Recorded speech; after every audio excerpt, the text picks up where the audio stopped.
Okay, ladies and gentlemen, I believe this is the first of the Partnership Forum events. A good example, another good example of how the Global Education Monitoring Report contributes to as many innovations of this house as possible. And the purpose of these events is precisely to gather the wealth and depth of UNESCO's activities across the board, but also show the opportunities of bringing people together also from different activities and different parts of the house, the different levels of collaboration that exist. My name is Manos Antoninis. I'm the director of the Global Education Monitoring Reports, and we have been hosted by UNESCO since 2002, now for 21 years, as a tool of the international community to monitor progress on education in the international agenda since 2015, more formally mandated by the world's governments to monitor progress on education in the SDGs.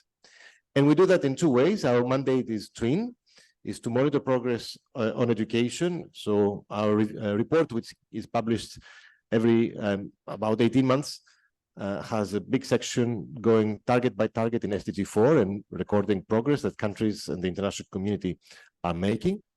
Secondly, we also have a mandate to monitor progress on the implementation of national and international strategies to achieve SDG 4. And that is the reason why our advisory boards select a theme that is already identified in the framework for action, our roadmap for making progress towards SDG 4.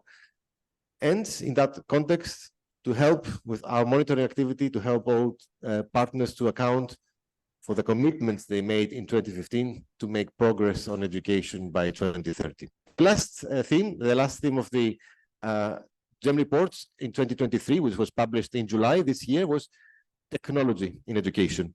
Now, technology is a theme that challenged us in many ways because it is a theme that is evolving as we speak. It's not the more traditional established education themes that have been around for generations.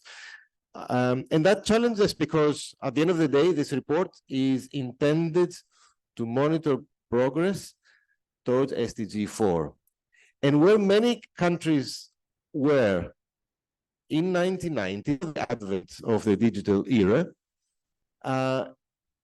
is where many poorer countries today want to be. And that is a reminder and a call for us to take a step back, because it reminds us that the achievement of, let's say, a goal like universal secondary education or learning outcomes is not depending on technology to be achieved. Many countries achieved that before the advent of technology.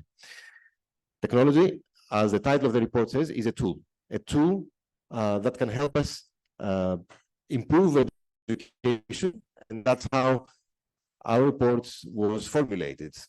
First of all, we identified what are major education challenges that affect us today. We identified issues of equity and inclusion, issues of quality, issues of efficiency in management.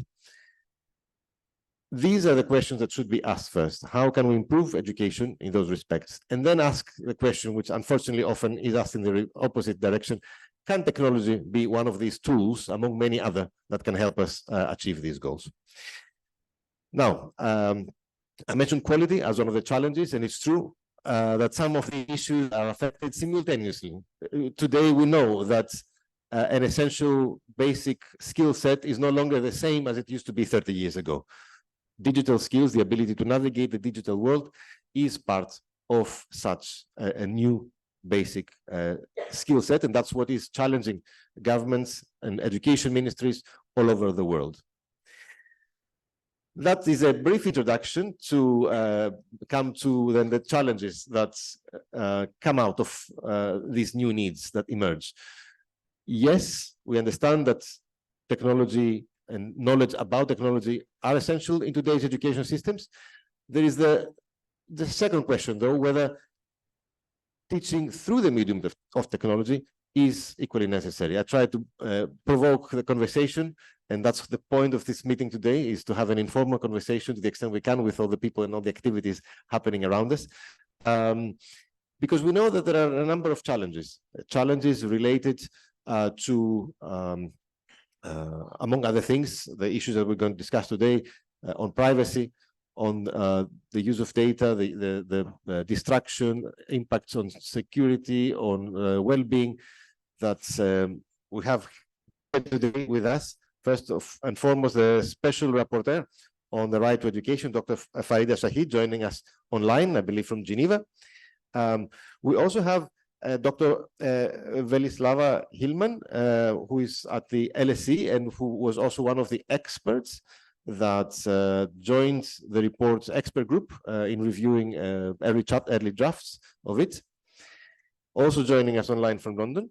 And another person associated with the report is Ellen Dixon from the Global Student Forum, who is also a member of the GEM Report's International Advisory Board, representing the students and youth community. And finally, we have Eva Lundgren from the Swedish National Commission, the Ministry of Education in Sweden, who is going to also contribute her insights. And you may know Sweden is one of the countries that have been championing technology in many ways. We found that while in other parts of the world, education has not quite been yet transformed, maybe higher education, but not other parts of education. But in Sweden, Sweden is one of the 3 top countries where the use of devices has been applied in secondary education, for instance. And yet right now, the system is in turmoil, in the sense that the government is reconsidering some of those aspects. So with that brief introduction, and with apologizing in advance because I will not be able to stay until the end. This is a very, very busy week, and we have also some other responsibilities related to SDG 4. I would like to turn to some of the questions. And addressing Dr. Shahid and Veli, also online, and Ellen in this first round, this first question.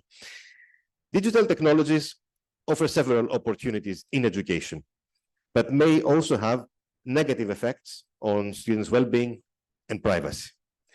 Education systems have tried to protect learners from the adverse consequences of technology in education. Legislation and policies are nascent to promote standards, regulations, and legal protection in these areas. Our report showed through its peer country profiles that cover all world's education systems that only 16% of countries explicitly guarantee data privacy in education. Enforcing such protections, on top of having them, you also need to implement them, and yet it is challenging in a context where governance of education technology is fragmented. As a result, children's data are exposed. An analysis by Human Rights Watch, a prominent human rights organization, showed that during the pandemic, 9 in 10 applications and platforms and products that were circulating were in fact collecting children's data for other purposes, violating their rights. So with that background, how can we increase awareness about the dangers that surround children's data with the use of technology in the classroom for those in charge of deciding what devices and what applications are appropriate? What protections are currently making a difference? And with that, I would like to ask Dr. Shahid to respond to the question. You have 4 minutes, Dr. Shahid. Sorry, I am not able to turn on my video. It's been blocked by the host, but thank you for having me. I'm not sure what is working, but I do know there's a lot of issues that we need to be very careful about. The programs, the countries who are getting digital programs for education need to negotiate with the providers of such technology to ensure transparency in what is going to happen. The GEM report is very, very insightful on that, so thank you for that. I think we need to have community-owned techniques. There needs to be the data that was mind and the programs that were given, especially during COVID, were not shared with the teachers or educational institutions. So they were unable to use that. It was not useful to them. It was used for data mining and to invade privacy. I think there's other issues apart from privacy. There's been issues of facial recognitions, which have disturbed people. And you also have digital technology. If we continue to use that, I think one of the problems that has not really been highlighted sufficiently is the algorithms which are based on a majority of people, which excludes the vulnerable and marginalized. So they are biased. So the example I use to make it very simple is that, for instance, if you have standardized tests which ask how many people a maximum can ride a motorcycle, the standardized test will say 2, but for my country in Pakistan, where I live, it would be 5, and that's quite common. And so you're asking a child to decide whether he believes in the reality that he sees or she sees every day, or whether to get a mark, a passing mark. It would be something that would be helpful. Sorry, you can now hopefully see me. I have been allowed to come on video. Yeah. So, yeah. Hello, everyone. Hello. So, okay. I think these are things which need far more transparency in the negotiations, as I said. And we need far more research on what is the impact. We also have child psychologists who are extremely worried about the increasing digitalization generally on children, especially from ages up to 5 or 6, where they are losing social skills, they're losing the ability to interact. And I think those things are just not being focused enough on. So I think these, to start off with, perhaps that's some of the key things that I feel in terms of the digital in education. We, especially given that we have the generative AIs, which are exponentially increasing their capacity, moving very, very rapidly without our having the possibility to really assess what the impact is and to understand how this is informing and changing the way things are governed and operate in the educational system. Thank you. Thank you very much, Dr. Zahid. And I thought you were in Geneva, so you are in Pakistan. Thank you very much for joining. And I'll come back to you later. But before then, we would like to also invite Dr. Veli Hillman, to give her perspective from her research on this topic. Hi, everyone. Thank you so much. I really appreciate being virtually with you. And I cannot, agree enough with Dr. Shahid. And also, I would really like to extend congratulations on this very important report. I cannot promote it enough. It is really putting things together in a comprehensive way, and from a global perspective. So what can be done more?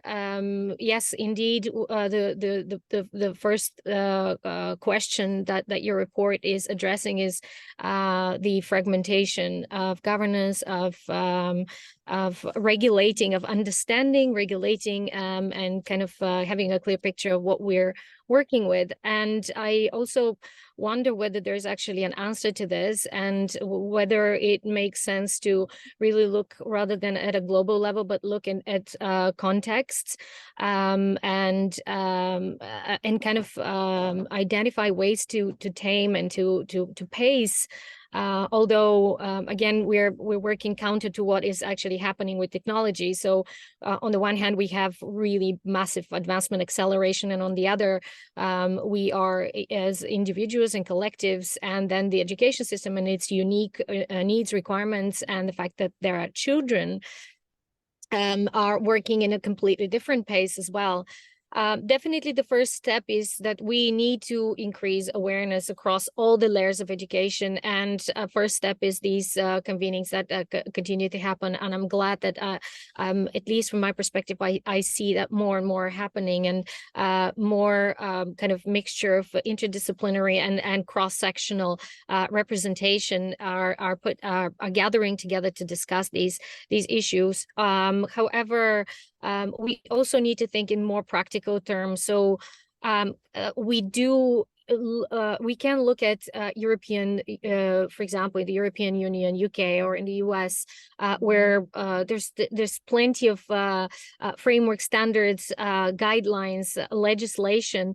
These are sort of a big toolbox that we can make use of, and so the next step should be to be more practical and consider how can we create a more systematic approach of assessing, of auditing, evaluating these products. And I don't mean necessarily further research around, randomized controlled trials or what works pedagogically and not. This is one thing on the side, but we're also dealing with tools that are not necessarily the way the blackboard is or the pen or the alphabet is. We've got tools that are evolving. They're really very dynamic ecosystems themselves, both from the business perspective and the software perspective. So how do we create a systematic evaluation of what they are as products, what they are as products behind the interface that students, teachers, parents, us, communities, researchers are seeing? So there's so much behind this interface.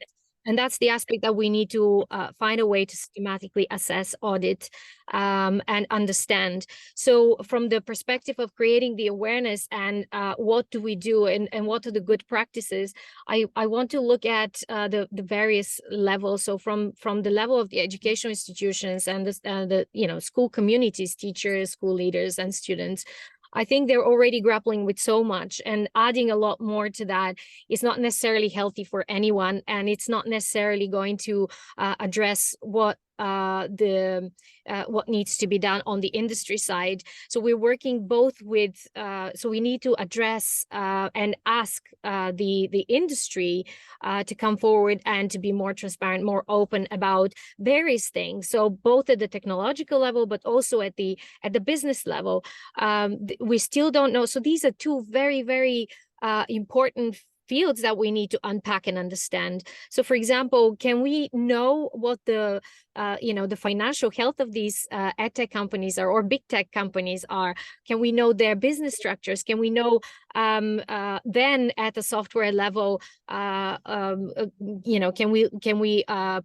we get some more transparency around that? And again, this is not something that can happen overnight. This is not a solution itself, but it's a process. It's something that needs to start happening.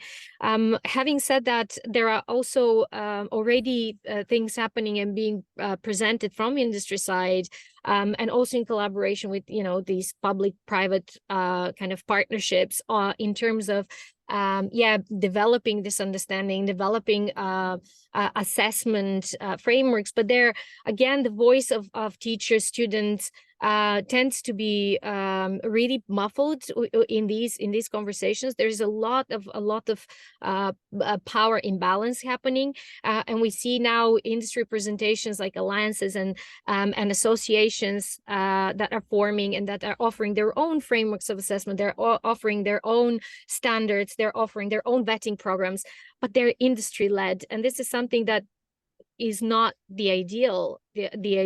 So at some point, perhaps we could make reference to other sectors like the financial sector or the healthcare sector and look at the technologies there. How are these technologies assessed? Or I often make this parallel with pharmaceuticals. To get an edtech product into the classroom or into the hands of children is like getting medicine on the pharmacy shelves. What are the processes until these two products, the pill and the edtech product, that enter into this space where a child can just reach out and take? So this is the kind of systematic process of assessment, of audit that we need to think of. Thank you, Veli. Thank you very much. And indeed, you touched upon the very important issue of evidence that goes through the entire report. but you also made a very interesting bridge to Ellen, who can tell us a little bit more also about the voice of students and her own personal perspective on the question. Hello, thank you, Manos, and to the GEM Report team for allowing me to be a speaker on this incredibly important and relevant panel, and for your amazing work on this report that you put forward in this space. I would like to really appreciate the fact that the last speaker saying that often the voices of students and educators is muffled in this conversation because it is largely at the state level. So it's a pleasure to be able to put something of a student perspective in it, although I am just one of many students and educators within these spaces.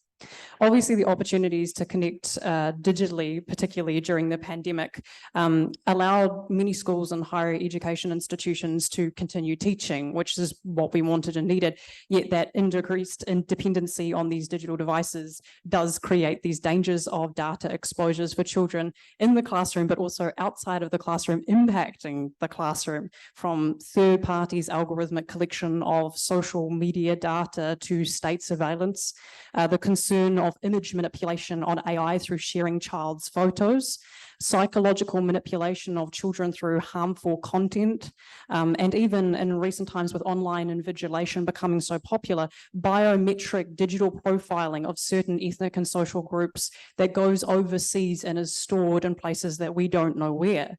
The difficulty is asserting this obviously fine line given the availability of such technologies and their increased development and their impacts on children now, but also what their impacts will be on these children now in their future, especially with schools' administrative, managerial, educational, and after-hours activities, all on external software these days, impacting the management, creation, and sharing of data simply in the way that we run organizations these days in educational institutions. Every time that data system changes within the educational system, whether it even be an HR system, it's going to impact the way that we are treating our students and our educators, especially given the global teacher shortage, where demand for educators' time and output is significantly high, so they're having to keep up with these systems as well. This needs to consider, in addition, that our data footprint does not disappear. It now impacts a child's entire lifetime. In the context of the nation that I come from, Aotearoa, New Zealand, where I work with, I'm part of the Christchurch Core Advisory Network, where we talk about AI and algorithmic technologies and their impact on society in general. Most of our protection goes back to legislation in the form of the Privacy Act, and while I am no expert on the Privacy Act, we have to use it quite regularly. The interesting thing about this legislation is it does not regulate the collection of data from children, instead focusing on lawful means, fairness, and no intrusion, or giving children the right to request information kept on them, authorizing the collection of their information, or to complain about the disclosure of their information. This has some really good civic benefits, which we often see in our community. Children can sign petitions and can submit to select committees for government if there's a topic of interest to them. This allows for legal protection at the same time for democratic and civic engagement. Yet with children often having differing levels of agency, which we acknowledge, to an adult, this can then require us to put in some systems in place in order that that is protected, even if we do give them a degree of agency through legislation. In our country, we've had privacy law experts call upon the creation of what we probably need to be discussing here as well, common law privacy protections, given that only in 7 countries this type of protection is provided, as Jim identified, to children through data laws. It is a strategy that actually needs to be taken very seriously. Other things to consider are regulating, obviously, technologies in the classroom, which Jim has discussed quite a bit.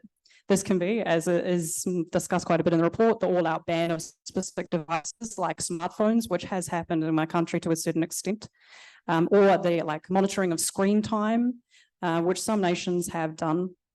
I'm aware content filters for school devices are also put out and forward for schools to block certain content that's deemed inappropriate or connected with potential hate crime. That way they can monitor the way that it influences a child's psychological state. Educators may also make themselves aware of how technology might impact pedagogical processes by testing apps and devices before they put them in use and checking for organizational compliance with these standards beforehand. What organisations are using these technologies? How are they using them? Here also initiatives to discuss issues such as cyberbullying and potentially increased platforms for talking about cybercrime can be quite useful, and we can start to have child perspectives in those and discussions about them, so there's increased awareness. I guess it's about what a Connecticut Board of Directors EdTech says. I quite like this quote, so I'm going to include it. Addressing this reality, it really comes down to decisions about what to share should be driven by what's the need to know. What's the benefit of the teacher and the student of sharing every single data element? Thank you. Thank you, Ellen, for bringing all these extremely rich insights, also commenting on the imbalance of different voices, but also making a bridge to my second question. And with that, I would like to also introduce my colleague, Anna Dadio, who is the lead of the research in the team for the theme, and not only led overall the reports in that respect, but also the chapters that were specific to the topics we're discussing today.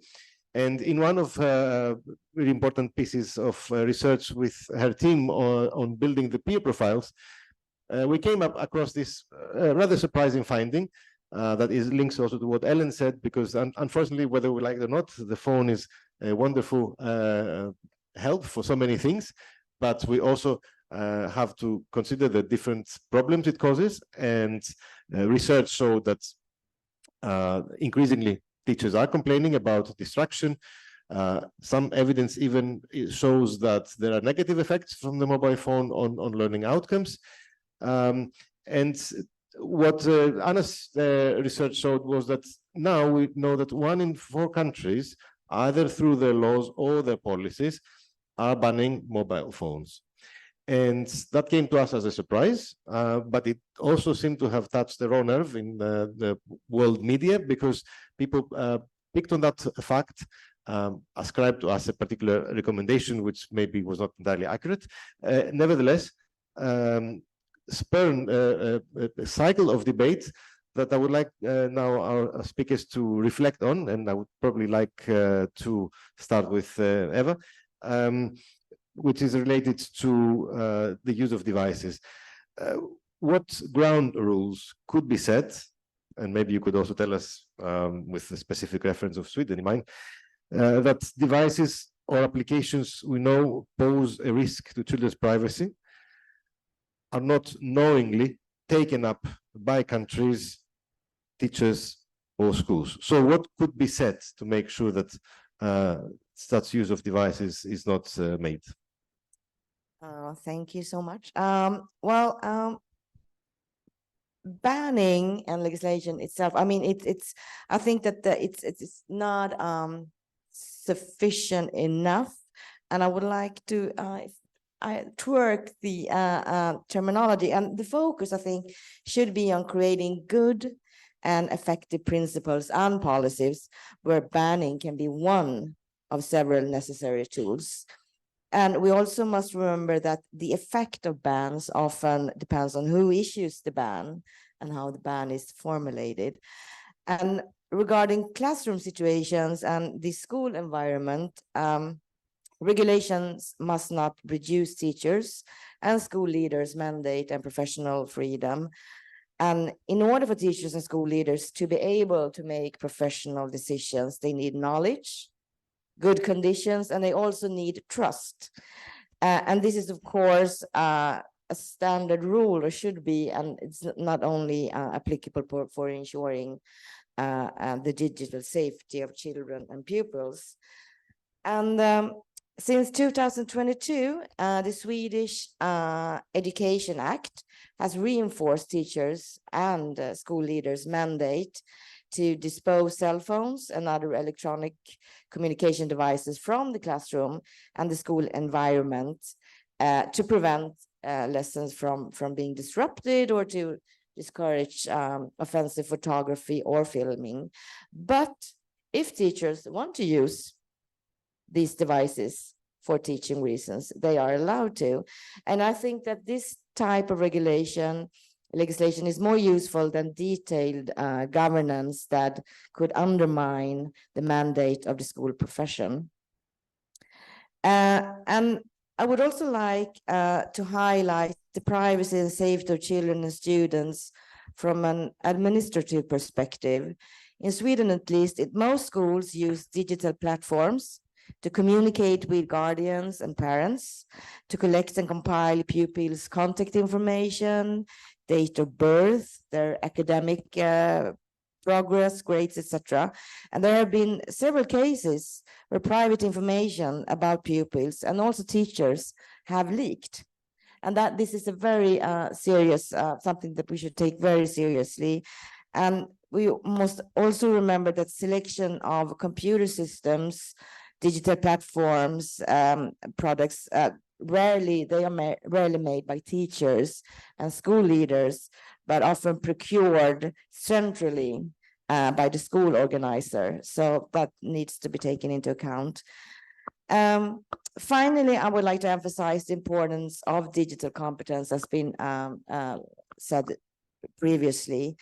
And as important it is to protect the data integrity, safety, and well-being of our children and pupils, it is to equip them with the necessary knowledge, skills, and attitudes so they can avoid being exploited, harmed, and used, and also not expose, harm, and use others in digital environments as well as in face-to-face situations.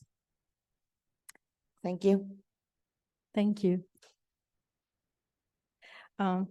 Thank you, Eva, and thank you, Manu. So I will take the floor and we'll address the same question to Dr. Shahid. Dr. Shahid, the floor is yours. Thank you. If you just allow me to make a few comments, which are not specifically with the mobile phone. Before, I think even for mobile phones, what is being identified, but I think needs greater emphasis, is that in devising any kind of policy, the teachers and students, as well as communities, need to be involved in the decision-making of how to take it forward, especially the teachers and students, the administration of that institution. I think policies are often made outside by experts and then imposed. And if that is the situation, you'll have less buy-in. I do also want to emphasize one of the things that strikes me about the mobile phone is the extent of bullying. Bullying is not something new in schools, in educational institutions. It's always existed. But previously, the student would go home and at least you got a respite from the kind of pressures that you had in school. So you could take a break. The devices, especially the mobile phones, now accompany them home. So the bullying accompanies them home. Very often children, it's the first thing they will open, it's the last thing they will close. But of course, we're forgetting in all of this the huge digital divide, both in terms of gender, but in terms of location, in terms of connectivity. So we are talking about a privileged lot of people in the world who actually have access to digital devices. So I do think there is a need to control those within the educational system, but also other kinds of devices. It's not just the mobile, that may be the most common and easily used, but there is the whole net, the digital information, which is also full of mis and disinformation.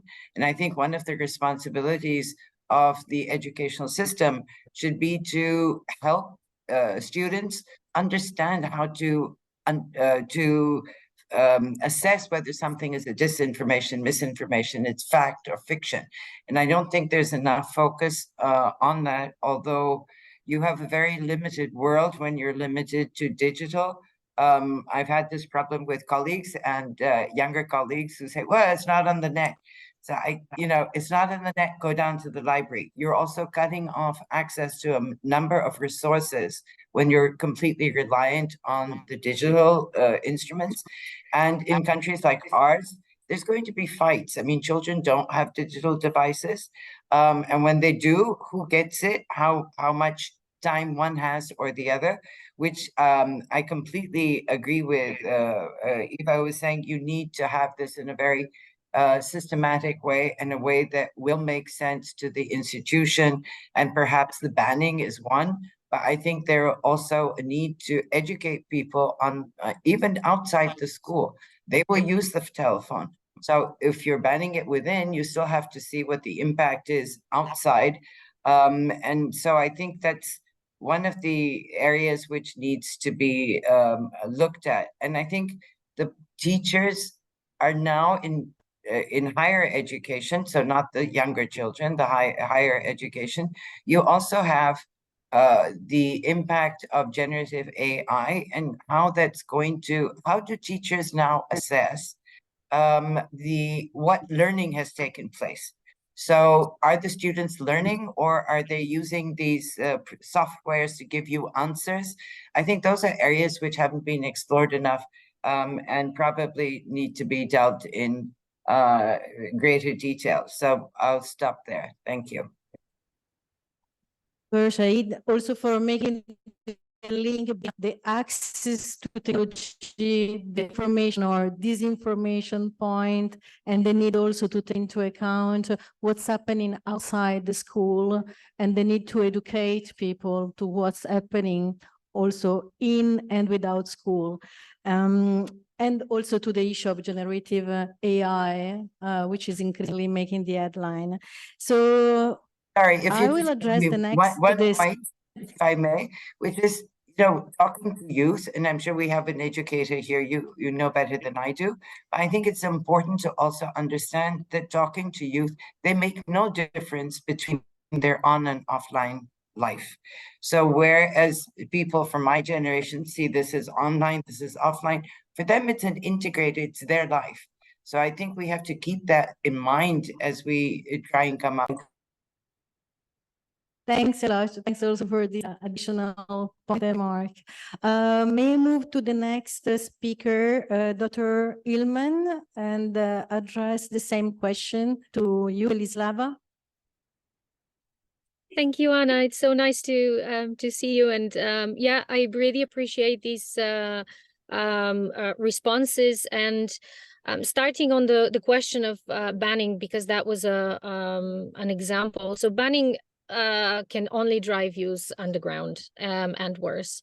I don't see that as a solution. We can look at what is desirable, and this is a more complicated question. What is desirable in terms of these technologies that we're bringing into the classroom? So just straightforward banning is a quick thing, but it's like if we have to compare that to riding a bicycle on the street and we ban children forever from riding a bicycle because they may get hit, is that really a solution? When is the chance for them to actually to learn to navigate in a slightly risky environment and so on? It's a complicated thing. Compounded to that complexity is that an application or a network device is nothing like a bicycle. So we need to think about, again, to the more broader question, what is the quality of these products that are coming into the shelf of the classroom?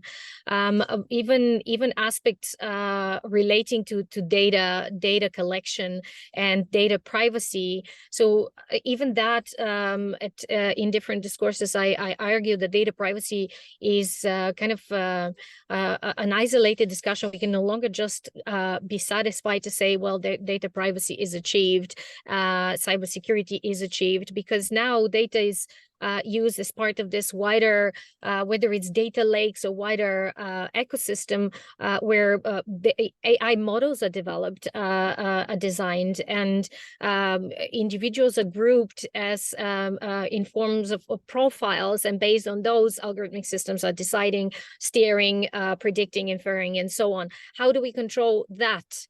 That is the more complex aspect. So we have this basic thing to look at, and we can focus on the narrow things, whether to ban or not, or we can look at the more broader difficulties, challenges relating to what are the capabilities, what exactly are these systems feeding as a larger, in terms of larger potential.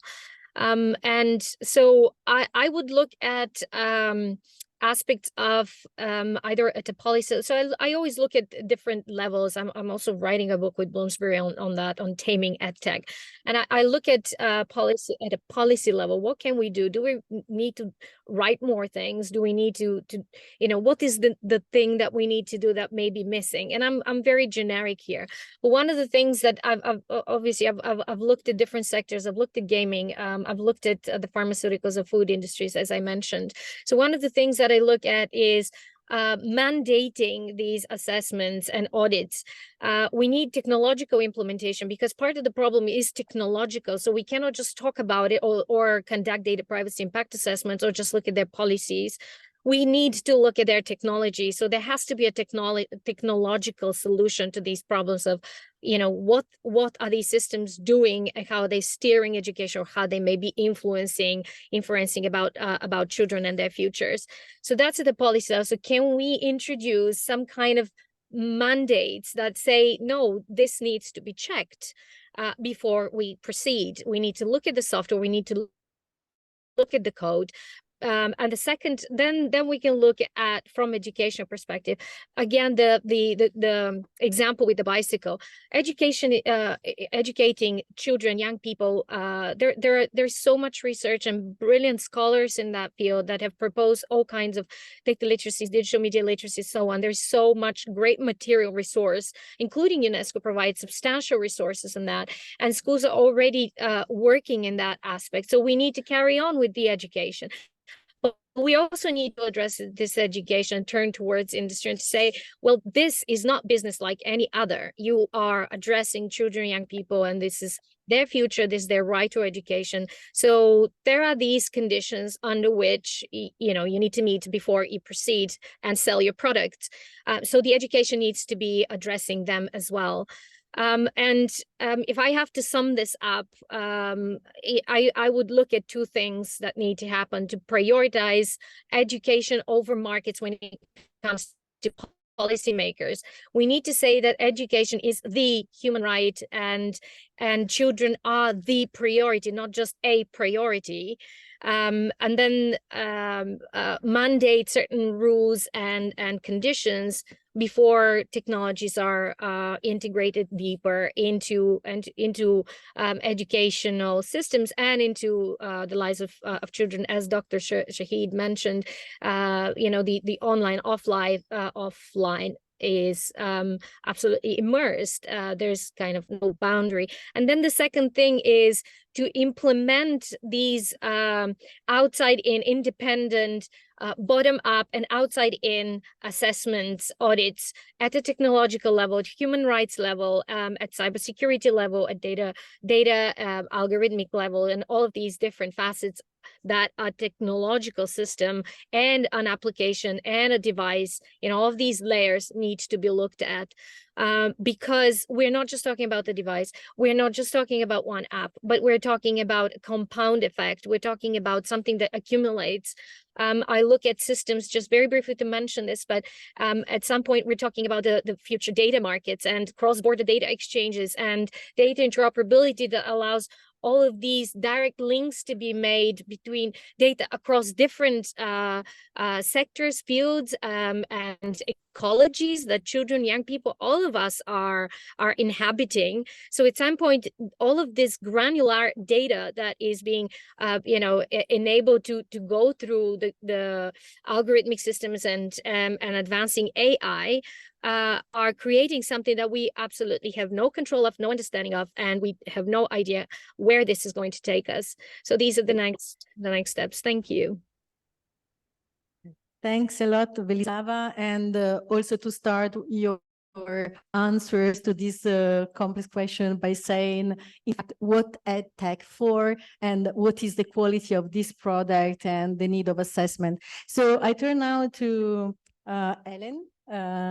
And I ask her to answer this question in 2 minutes, please. Thank you. Fantastic. I'll keep it brief. But the first thing that I want to comment on is with the question, what ground rules could be set in the nature of technology, which if you look at the etymology, what the word technology means, it literally means new knowledge. And it's a original form. So any new knowledge is actually considered technology. If you look at the meaning of the word, technology has always been a part in education and always will. So the ability to set ground rules, technology is constantly changing and will always impact the way that we look at the classroom. So what we need to do is have a constant dialogue that's available within these spaces so we can actually look at how it's impacting us into the future and predict it rather than having these conversations retrospectively.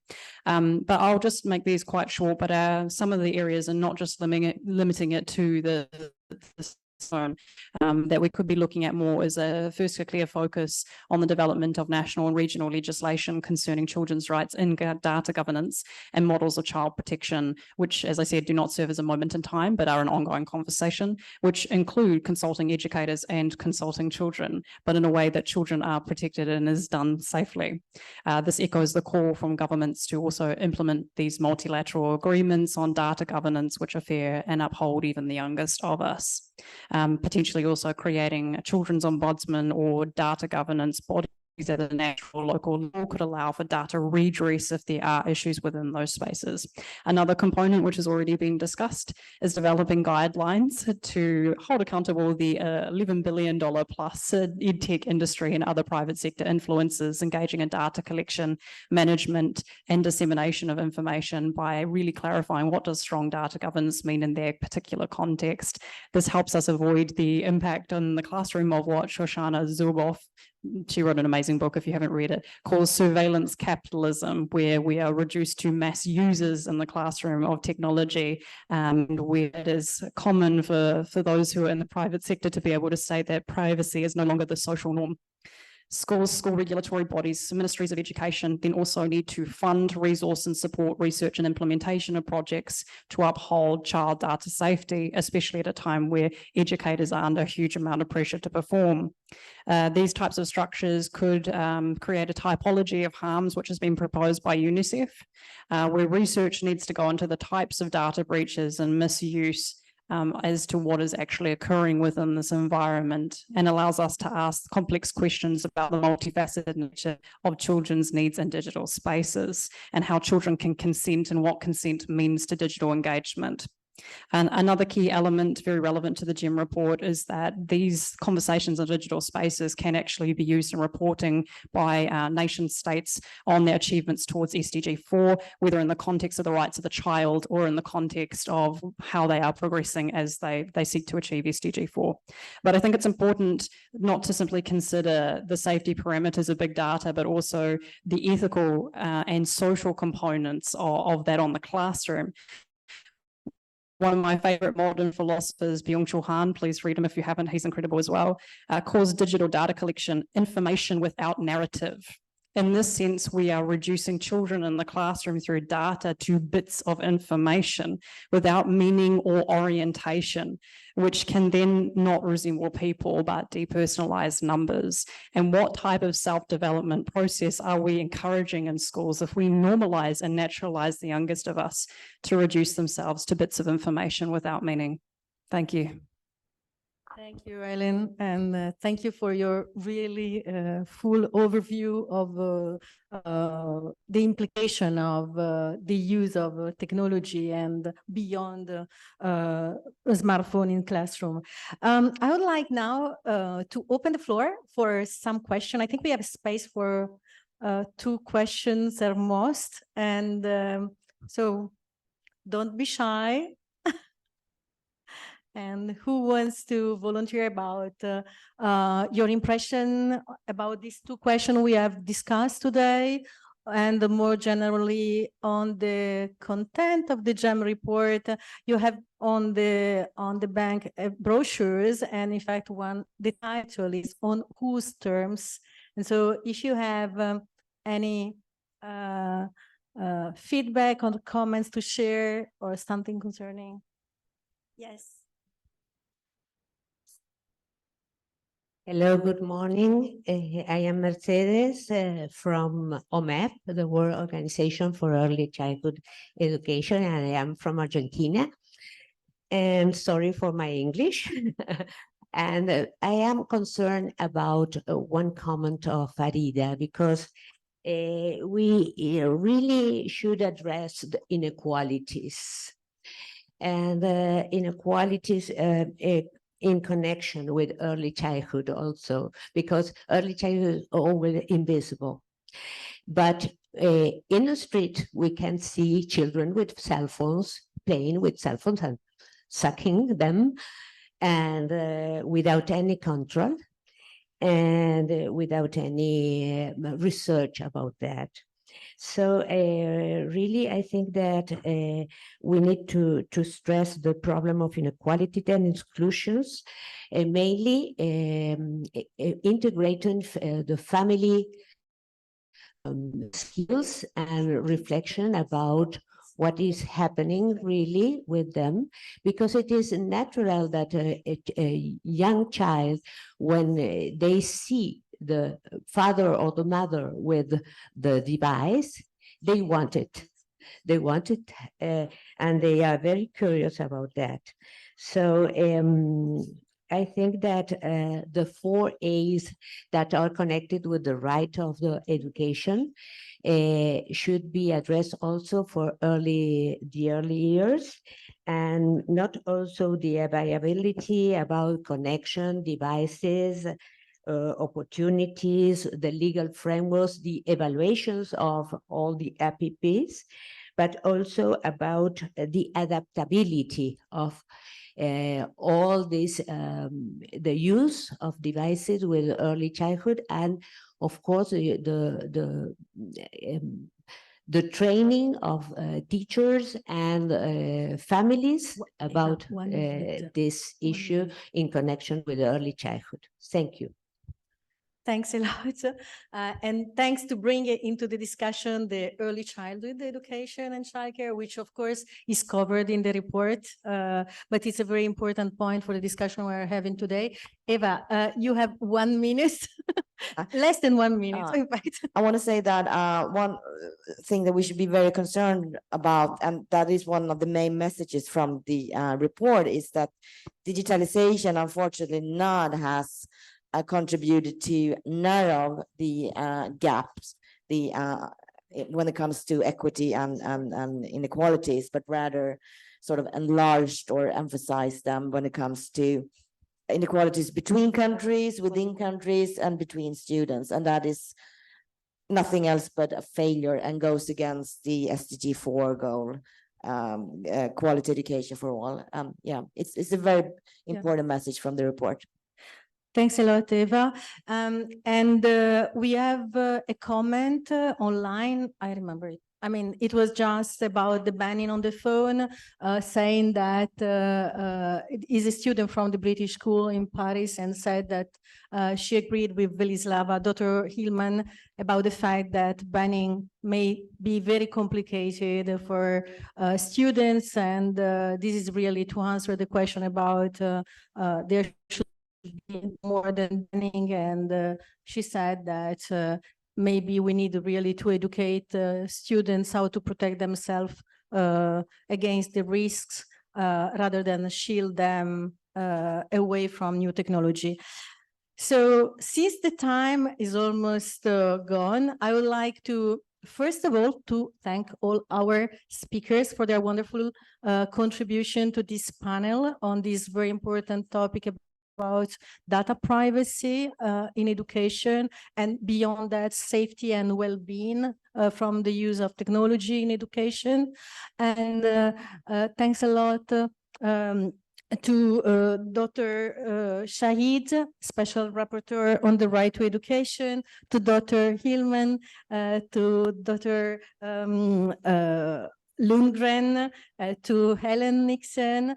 And let me conclude, let me deliver such very short closing remarks on this panel.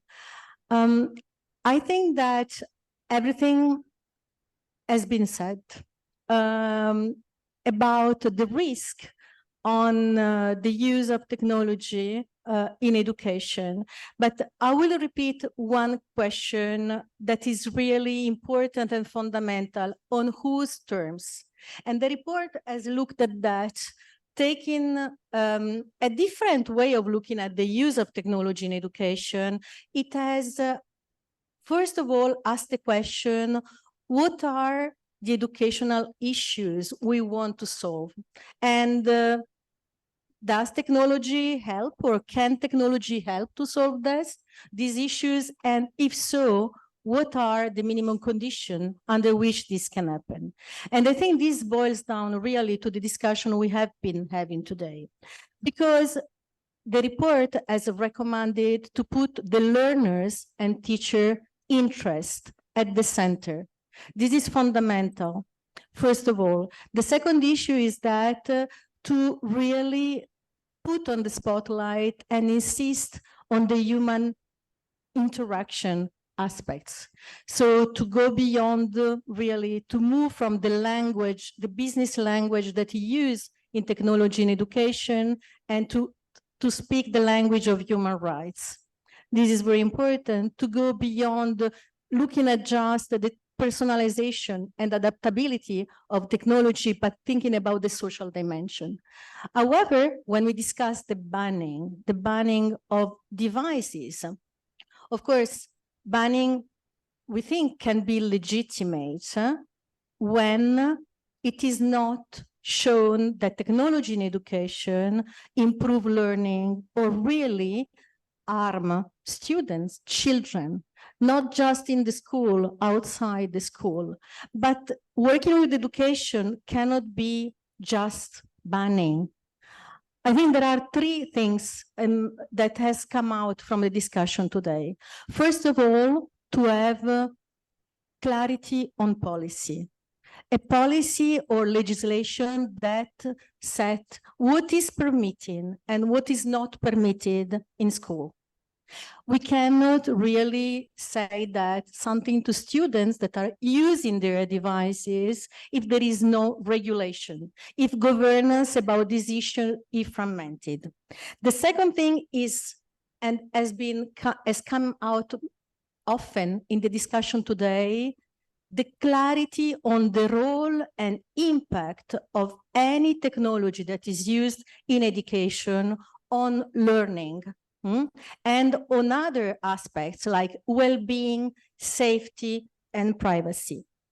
And this means also to know who is making these products, what is the governance structure, the business structures about behind those who sell the product. So an issue of transparency and on governance. And finally, I would say, at last but not least, the importance of teachers and students in this discussion, the importance of involving their voices, of community, teachers and students. Students in particular, children, adolescents, or even older students, they need to know and learn the risks and opportunities, and they need to develop the critical skills to learn with and without technology. And also, we need to shield them from technology that can put them at disadvantage. So once again, I would like to thank you, the speakers, for their really insightful contribution today, and for you today that are here. And Dr. Shahid, I hear that you want to say something. Please, 30 seconds. I won't take long. I want to say, one, is that at the end of the day, which I keep saying, digital tools are just a tool. Digital technology is a tool, and the question is how you use it and who decides. And I have added, I'm suggesting a fifth A to the right to education, apart from the 4 A's that are already there, which is accountability. And I think much of what we've discussed today relates to accountability and transparency. Thank you. Thank you for your final word. That's really an important remark. So I would like to conclude this remark, and thank you all for being here. Thank you.